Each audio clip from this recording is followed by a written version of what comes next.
This is Teya and Chris behind the camera.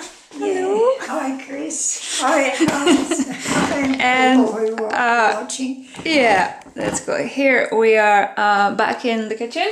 Today we're making salami, or rather pepperoni specifically. We talked about this last time. We make little sausages and then we cut it really thinly. Yeah, that looks absolutely delicious. This has nice peppercorns in it. Yeah. You could also add chili if you like it really hot, or omit chili and peppers if you like it mild. So it's totally up to you. We're going to show you the basic recipe for this. And then, you add whatever you want. So we start with gluten flour, which we talked about last time. And we take 2 cups of gluten flour. There you go. And 1 cup of regular flour. That's just so it doesn't get too chewy. You can use less than 1 cup of regular flour. The other dry ingredient here is stock powder. We are using beef style vegan stock powder, 2 tablespoons of this. And you can see we've gone a little bit more professional. We're not taking it out of the jar. We already have it all prepared in these little cups. Yeah. Okay, so we stir this together.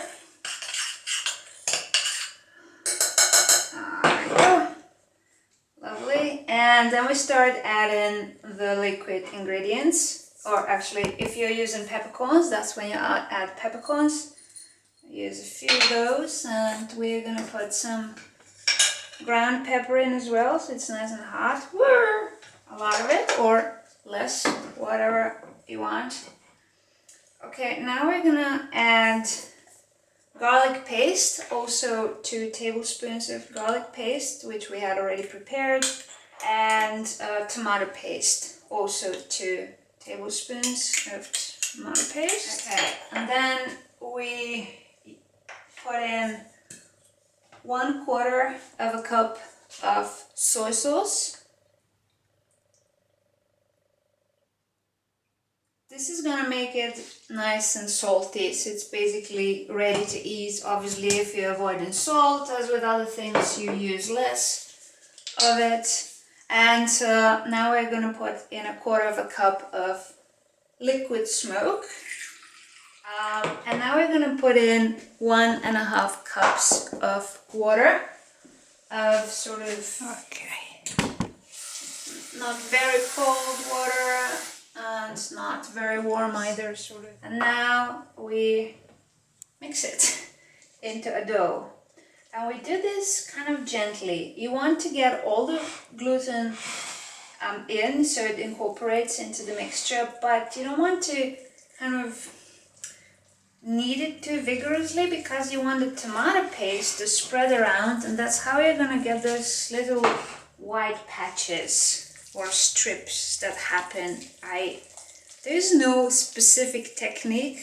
I haven't got it, but most of the time I do get those white spots that look like fat in real salami. And I think it's because of the way I mix it. So the tomato paste kind of spreads randomly, kind of. I don't know, if someone knows how this happens, let me know. I haven't really spent a lot of time thinking.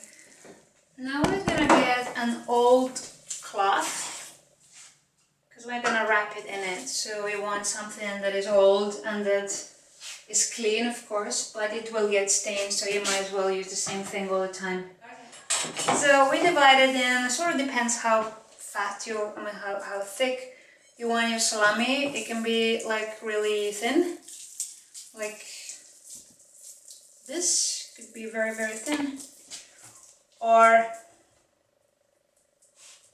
it can be pretty thick, like a nice big lump of thick salami like this. Are you seeing this?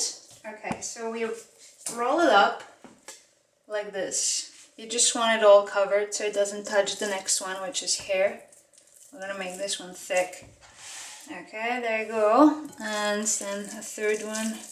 We've got peppercorns flying around. There you go. Whoopsie. All done. Now this is ready and we're gonna steam it. I haven't got a steamer. Well, I'm not one of those steamers. So I use this pot with a fit-in colander. And we're gonna put a little bit of water in here, enough water so it simmers for 45 minutes to an hour without, running out. Alright, water. Yeah. And the colander. And so we're gonna put the wrapped sausages in here, in the colander. Put it in the pot. So you put the colander in the pot. Yes. So we have water in the pot, and then we have the colander with the sausages inside. Okay, that's good. On top of the pot, okay? Yeah. And there. And then we put a lid on.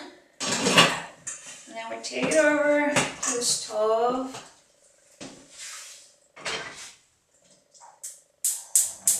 Start the fire.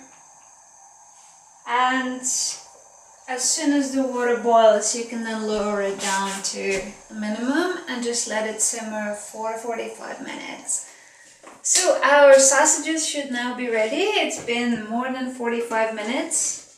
So we take them out. Normally I'd let them cool, but we're trying to do this video, within a normal time frame. So we're just gonna unwrap them hot.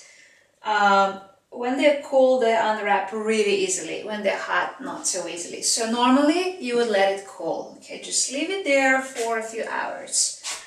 And then unwrap them. Here's your sausage. This is the thin one. It's kind of weird shape. And then you got the fat ones. The storage. You can store it in a closed container and it's gonna remain soft but firm. That's the word I was looking for. So it's gonna be firm, not like this, but it is gonna remain moderately soft. Now if you want to dry it like a real pepperoni, Italian style or whatever, if you want to dry it, you just leave it open, you don't cover it. So you put it in the fridge and you either put it in a rack, and if you put it in a rack, then it's gonna, like this one, it's gonna dry evenly on both sides. If you don't have a rack, or if you don't have a rack of the right size or whatever, just put it on a plate and turn it around like every day. So the part that is exposed in the fridge is gonna dry. So if you keep it on a plate, the bottom part's gonna stay soft. So you want to turn it around so that this part dries as well.